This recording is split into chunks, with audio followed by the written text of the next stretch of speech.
అడ్స్మిల్ గారు నమస్తే సార్. నమస్కారం అండి. సార్, విజయవాడ నగరానికి ఒక మహాప్రళయం వచ్చింది. గతంలో మనకి విశాఖపట్నానికి హుద్ వచ్చినప్పుడు అప్పుడు కూడా చంద్రబాబు నాయుడు గారు విశాఖపట్నాన్ని రికవర్ చేశారు. ఇప్పుడు విజయవాడకు వచ్చింది. నాకు వెంటనే గుర్తుకొచ్చింది ఏంటంటే, కృష్ణమ్మ సరే రేపు పొద్దున్న గోదావరి ఎలా వస్తే పరిస్థితి ఏంటి? మీరు గోదావరి వాసులే కదా. అసలు మెయిన్ ఇదే టైంలో మనకి తెలుగు రాష్ట్రాల్లో చర్చనీయాంశం అవుతుంది హైదరాబాద్లో చెరువులు కబ్జా చేసిన వాళ్ళకి. మనకి కూడా కృష్ణా గోదావరి పరిసర ప్రాంతాల్లో వాగులు, వంకలు, కాలవలు, కరకట్టలు ఇవన్నీ ఆక్రమించేశారు రియల్ ఎస్టేట్ పేరుతో. ఈ హైడ్రా లాంటి ఒక వ్యవస్థ ఈ కృష్ణా గోదావరి నదీ పరివాహక ప్రాంతాల్లో అక్రమంగా వెలిసిన కట్టడాలని వీటిలన్నిటిని కూల్చేసి ప్రాపర్గా ఈ ప్రకృతికి ఈ ప్రవాహానికి అడ్డుకట్ట వేయకుండా ప్రాపర్గా ఉండేలాగా రిస్టోర్ చేయడం అనేది భావితరాలకు ఎంత అవసరం సార్? చెప్పండి సార్ మీరు. ఇప్పుడు కార్తిక్ గారు ఇది హైదరాబాద్ లో లేకపోతే ఆంధ్రలో మళ్ళీ మొదలు పెట్టాలనేటువంటిది వినటానికి చూడటానికి చాలా బాగుంటుంది. ఎందుకంటే వీళ్ళు కూల్చివేతలో ఆ నిర్మాణాలన్నీ క్లీన్ చేయటం, ఆ చెరువుల్ని నాళాలని పునరుద్ధరించడం అనేటువంటిది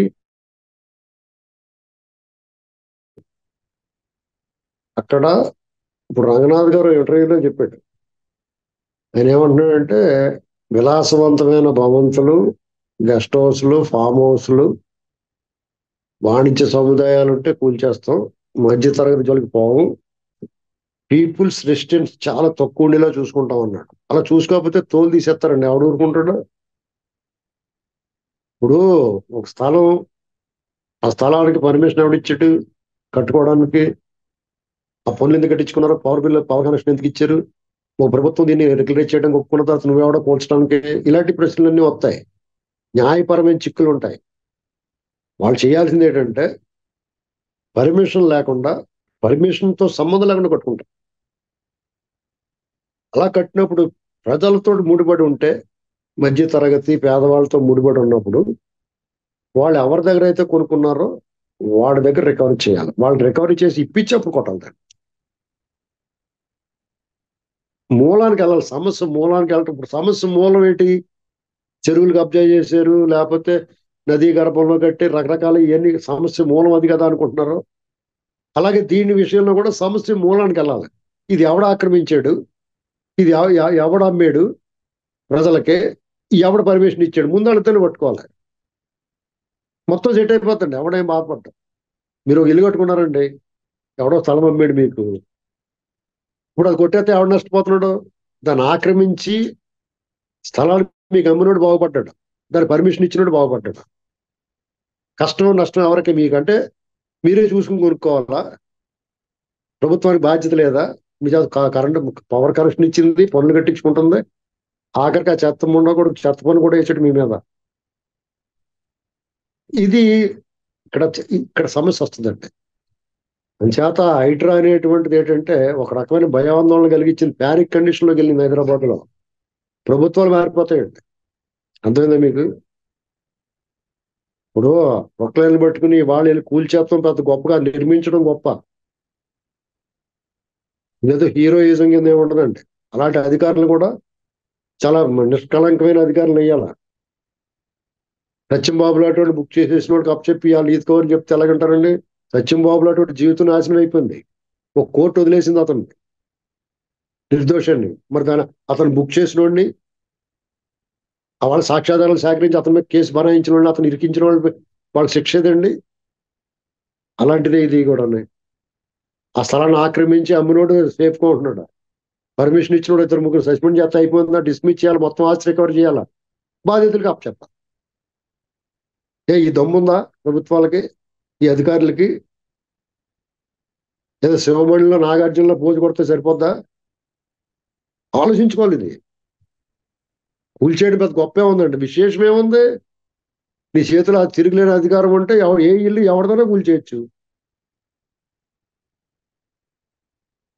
ఇదేనా పెద్ద బ్రహ్మ బ్రహ్మ విద్య? ఇదేమన్నా బృహత్ కార్యం? ప్రభుత్వాలు మారిపోతాయండి, దాని జోలికి వెళ్తాయి, కూల్చి వెళ్తాయి జోలికి వెళ్తాయి. ఏ రౌడీ షీటర్లది, హంతకులది, పట్టపగలు దోపిడీ చేసిన రాజకీయ నాయకులది కూల్చితే ప్రజలు హర్షిస్తారు. జగన్మోహన్ రెడ్డి ఉన్నాడు, అతను వాళ్ళ నాన్న దొబ్బేర్ర బాబు, ఈ రాష్ట్రాన్ని దోచుకున్నారా బాబు, ఇల్లు కోలు కొట్టేస్తే జనం 300 మంది సంతోషిస్తారు. ఆ డబ్బులు తీసుకొచ్చి పంచిపెట్టేయాలి ప్రజలకి. ప్రజల పన్నులు కట్టిన డబ్బు పంచిపెట్టకూడదు. ఇలా దొబ్బేసిన డబ్బులు ఉంటాయి, ఈ దొంగలే వాళ్ళ దగ్గర నుంచి పట్టుకెళ్ళి పంచిపెట్టాలి. ఒక 20 ఏళ్ళు లెక్క తీసుకోవాలి, సక్రమంగా వ్యాపారం చేశారా లేదా. ఇది ఈ ఎక్కడెక్కడో ఇళ్ళు, చెరువు శిఖాల్లో ఇళ్ళు కూలగొట్టేసి వాళ్ళు ఈ దొంగలు పట్టుకోలేరా? ఎవడు బతికేటో తీలేరా? ఇది నేను ఈ కూల్చివేతకు వ్యతిరేకమండి. నువ్వు మూలానికి వెళ్ళి కరెక్టే, నాళాల మీద పర్మిషన్ ఎందుకు ఇచ్చాడు పనికి మాలోడు? నువ్వు ఆని కదా నువ్వు శిక్షించాల్సింది. వీళ్ళందరూ కళ్ళు మూసుకున్నారా? ఇవాళ జరిగింది ఇదంతానే. 20 ఏళ్ళు 25 ఏళ్ళ నుంచి జరుగుతుంది. ఇవాళ లేచి నువ్వు వచ్చేస్తే వీళ్ళు ఏమైపోతారు? మధ్యలో అమాయకులు, మధ్యతరగతి వాళ్ళు, పేదవాళ్ళు, ఏ రోజుగారో సంపాదించి రూప కూడబెట్టు ఇల్లు ఏదో పలపచ్చుకున్న పరిస్థితి ఏంటి? అంటే రాజ్యం వేరే భోజనంలో మీరు అధికారంలో ఉన్నారు కాబట్టి మీకు మీరు సేఫ్ గా ఉన్నారు కాబట్టి ప్రజలు ఓట్లు సిగ్గు లేకుండా ఇలా కూల్చేస్తారని చెప్పి నువ్వు ఓట్లు వేయించుకోవాల్సిందే. అప్పుడు తెలిసేది. ఇప్పుడు ఏదో హీరోయిజం పెద్ద ఏదో మేము పేరు తెచ్చేసుకుందాం అన్నట్టుగానే ప్రభుత్వం కూడా వస్తాడు. ఇది కరెక్ట్ కాదు. ఎవరు తప్పు చేయాలి అనిపిస్తున్నారు కదా. చెరువులు ఆక్రమించి కూడా ఇప్పుడు ఎవరికాడు నోరు మూసుకుని ఉంటాడు, ఎవడ వెళ్ళడం. ఇంకా నువ్వు చేయగల ప్రకృతి చేస్తుంది ఆ పని. తుడిచిపెట్టి పోతారు, నోరు మూసుకుని ఎవడో చెరువులు గిరువులు జోలికి వెళ్ళరు. ఇక ముందు ఇచ్చేటప్పుడు ఆలోచించాం, స్ట్రిక్ట్ గా పెట్టండి రూల్స్. అంతేగాని అయిపోయిన పెళ్లికి ఇప్పుడు బాగా కొడితే ఎలా కుదురుతుంది? ఇది మీరు హేతుబద్ధంగా ఆలోచించండి. ఇప్పుడు ఏ కొంప గోడు లేని పనికి మన రోడ్డు మీద తిరిగి పోరంబోకి సంతోషంగా ఉంటుంది. మళ్ళీ కొట్టేస్తున్నారండి. దాకా వస్తుంది, నేను నీ ముడికి ఎందుకు వస్తే తెలుస్తుంది. అవునా కదా? నువ్వు రోడ్డు మీద ఇప్పుడు నీ పేరులో వరాలు కానీ జేబులో మరమరాలు లేనివాడు బాగానే పడతాయి. ఆంధ్రాలో ఏమనుకున్నారు? మాది కాదు కదా అమరావతి పోతే మాది ఏదనుకున్నారు. ఆ పాము ఏం చేసింది? అందరిని కలిసిందే లేదా? కాబట్టి కూల్చివేత పెద్ద గొప్ప. వీళ్ళు దమ్ముంటే పాత బస్తీకి వెళ్ళమని ఇక్కడ కాదు, అన్ని అక్రమం కట్టడాలు అక్కడ. ఆ చేప ఉండదు, అక్కడికి వెళ్తే తోలు మెలుగులు కత్తిచ్చుకుని కోసేస్తారు కింద, గుత్తులు గుత్తులు కింద కోసి పడేస్తారు, దాక్షపళ్ళు గుత్తులు కోసినట్టు. ఇలా పిచ్చోళ్ళు, అమాయకులు, ఎర్రోళ్ళు కింద ఉన్న వాళ్ళ దగ్గరికి వచ్చి అది ఎక్స్ట్రాలు చేస్తున్నారు వీళ్ళు. నేను పూర్తిగా వ్యతిరేకమైంది. సరే ఇంకో ఇప్పుడు మాట, మనకి ప్రభుత్వం కూలిపోద్ది దాని జోలికి వెళ్ళాడు ఎవడో వెళ్ళండి. సార్ మనకి ఇప్పుడు మనకి ఏంటి సార్ సొల్యూషన్ ఏంటి సార్ అంటే మనకి ఇప్పుడు వరదలు ఏమి రెగ్యులర్ గా సొల్యూషన్? వస్తాయి గోదావరి కృష్ణాలో. దీని దీని సొల్యూషన్ ఏమీ లేదండి. ఇక నుంచైనా ఆ అక్రమ కట్టడాలకు పర్మిషన్ ఇవ్వకూడదు, స్ట్రిక్ట్ గా ఉండాలి అంతే. ఏదైనా అక్కడి నుంచి మొదలు పెట్టాలి. ఇక మొదలెడదామా అంటాడు చూడండి, ఏదో వాయిస్ వస్తుంది అలాగా. ఇక్కడి నుంచి మొదలెట్టాలి. ఉమ్. చూద్దాం సార్ ప్రభుత్వం ఇదే ఎంతవరకు వెళ్తుందో. జగన్మోహన్ రెడ్డి ఉమ్. ఇప్పుడు ఈ చెరువుల్లోనూ వాటిలోని అక్రమంగా కట్టిన పర్మిషన్ ఎవడిచ్చాడో ఆడే పోల్చడానికి వస్తాడు. కాంగ్రెస్ పార్టీ అయ్యాను కదా ఇక్కడ హైదరాబాద్ లో ఈ అక్రమాలు జరిగిన 2004 తర్వాత. 2004 ముందు ఈ హైదరాబాద్ మునిగిపోయింది ఎప్పుడున్నానే. రాజశేఖర రెడ్డి పుణ్యం ఇదంతానే. అడ్డగోలు కొంతమంది కొత్త కొత్త ముఖాలు వచ్చేసినాయి తెర మీదకి. పెద్ద సంపన్నులు అయిపోయారు అందరికి దోసేసుకుని.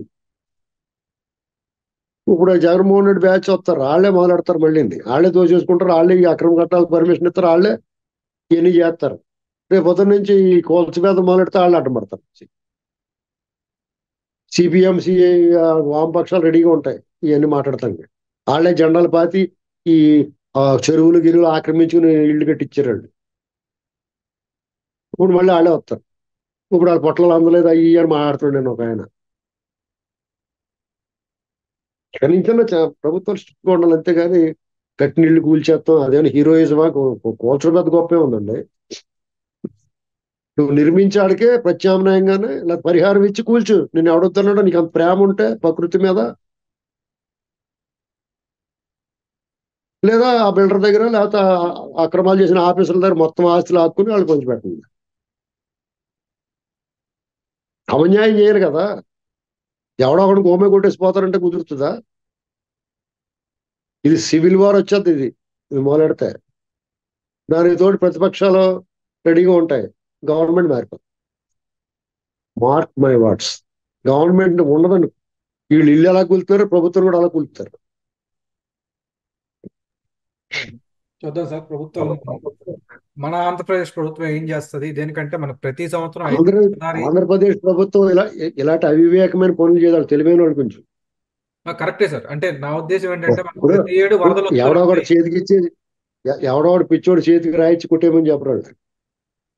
కరెక్టే. అన్ని ఆలోచిస్తారు. నా ఉద్దేశం ఏంటంటే మనకి తుఫాన్లు వరదలు ప్రతి సంవత్సరం వాటిలో సంసారం చేస్తూనే ఉంటాం, కలిసి వెళ్తానే ఉంటాం మనం. మనకంటే ప్రజలు ఇబ్బంది పడకంటే ఎలా చేస్తారనేది కొంచెం ఆసక్తికరంగా ఉంది వ్యవహారం. ఏమంటే మీకు నదీ తీర ప్రాంతంలో ఉన్నవాడు ఎవ్వడికి ఇబ్బంది లేదండి. ప్రతి సంవత్సరం వాళ్ళ ఇంట్లో పావులు తేళ్లు అలవాటు మా అందరికీ. మాకేం కొత్త ఏం కాదు. ఇవాళ విజయవాడలో వీళ్ళందరూ ఏమో పెద్ద పైనుంచి దిగొచ్చారు. వీళ్ళు కూడా ఆ కట్టల మీద ఉన్నవాళ్ళే. ఇవాళ మీరు చేస్తుంటే చేయి అంటారు అంతే, లేకపోతే నోరు మూసి కూర్చుంటారు. నిజమే. ఇది అనూహ్యంగా వచ్చి పడిపోయింది కాబట్టి అందరికీ ఇబ్బంది వస్తుంది. సుఖం మరిగారు. లేకపోతే ఇలా కట్ట మీద ఉన్నప్పుడు ఏమయ్యేది వీళ్ళకి చెప్పండి చాలా మందికి. ఇప్పుడు మాకు అక్కడ గట్టు ఉంటది, సీతనారు ఏటిపెట్టి అంటారు. ఆ ఏరియా అంతా మునిగిపోద్ది. మెరక ప్రాంతానికి వెళ్ళిపోతారు. పాములు గీవులు వచ్చేస్తాయి. మళ్ళీ వచ్చి శుభ్రం చేసుకుంటారు, వాళ్ళు పనులు చేసుకుంటారు. దీని పరిష్కారం ఉండదు కొన్ని నాటికి ప్రకృతితోటి. దానికి అనుకూలంగా వెళ్ళిపోతారు అంతే. ఇక్కడ నగరాలు పట్టణాలు కాబట్టి కొంచెం జాగ్రత్త తీసుకుని ప్రభుత్వం చంద్రబాబు నాయుడు గారి చేతిలో భద్రంగా ఉంటారు. నో డౌట్ వాళ్ళు. ఇది అనూహ్యంగా వచ్చింది. దానికోసమని కూలగొట్టేయటాలు ఏమి మొదలెట్టకూడదు. ప్రజలకు ఇబ్బంది కలిగి పని చేసినా నువ్వు భవిష్యత్ తరాల గురించి ఆలోచించాడు చంద్రబాబు గారు. తోలు తీర్చి ఒడిచేయరమన్నా దయ్యం వచ్చేసింది 5 ఏళ్ళు. మీరు ఆలోచించండి. భవిష్యత్ తరాలు, మీ భవిష్యత్తు భద్రత, నాది భరోసా 2047 2020 అన్నారు. అప్పుడు 24 ఈయన ఓడిచ్చేశారు. ఈయన రెడీ చేసిన పలావులు, మిఠాయి వంటలు అన్నీ వాళ్ళు తినేశారు. అవునా కదా? మీరు చెప్పండి. 2 సార్లు అయింది. ఇప్పుడు దీర్ఘకాలంలో మేలు జరుగుతుందని ప్రయత్నం చేస్తున్నాడు ఆయన. కనీసం ఈయన 10 ఏళ్ళు 15 ఏళ్ళు ఉండించుకోవాలి కదా జనం. అది నచ్చదు ఎవరికన్నా. తక్షణ ఉపశమనమే. జనం ఎలా కోరుకుంటే అలా చేయాలండి. అంత మించి ఉండకూడదు. నువ్వేదో ఇప్పుడు ఇవాళ నాయకుడు చెప్పినట్టు ఇది వరకు నాయకుడు వెనకాల ప్రజలు నడిచేవారు. ఇప్పుడు ప్రజల వెనకాల నాయకుడు నడవాల్సిందే. అలాంటి తగ్గట్లేదు. ఇప్పుడు అది కరెక్ట్ కాకపోవచ్చు, కానీ ఏమవుతుందంటే దానివల్ల ఇంకా ఎక్కువ నష్టం జరుగుతుంది. జగన్ లాంటి వాళ్ళు వచ్చేస్తున్నారు. బుర్రలేని వాళ్ళు, పిచ్చోళ్ళు, మానసికంగా అపరిపక్వత ఉన్నవాళ్ళు, అవగాహన లేని వాళ్ళు, అసలు బుద్ధి లేని వాళ్ళు, వీళ్ళు వచ్చి కూర్చుంటే అధికారంలోకి భవిష్యత్తు మాట అలాగో ఇప్పుడు అపమానం అయిపోతుంది కదా పరిస్థితి. కాబట్టి కూల్చివేతల పరిష్కారం కాదు. నిజంగా కూల్చేసి దాన్ని క్లియర్ చేయాలనుకుంటే బడ్జెట్లో సగం డబ్బు పరిహారాల కింద ఇచ్చేయండి. రైతు బంధులు, లేకపోతే అక్కడ అమ్మఒళ్ళు ఇలాంటివన్నీ మానేసి ముందు పని చేయండి. భవిష్యత్తులో బాగుంటుంది.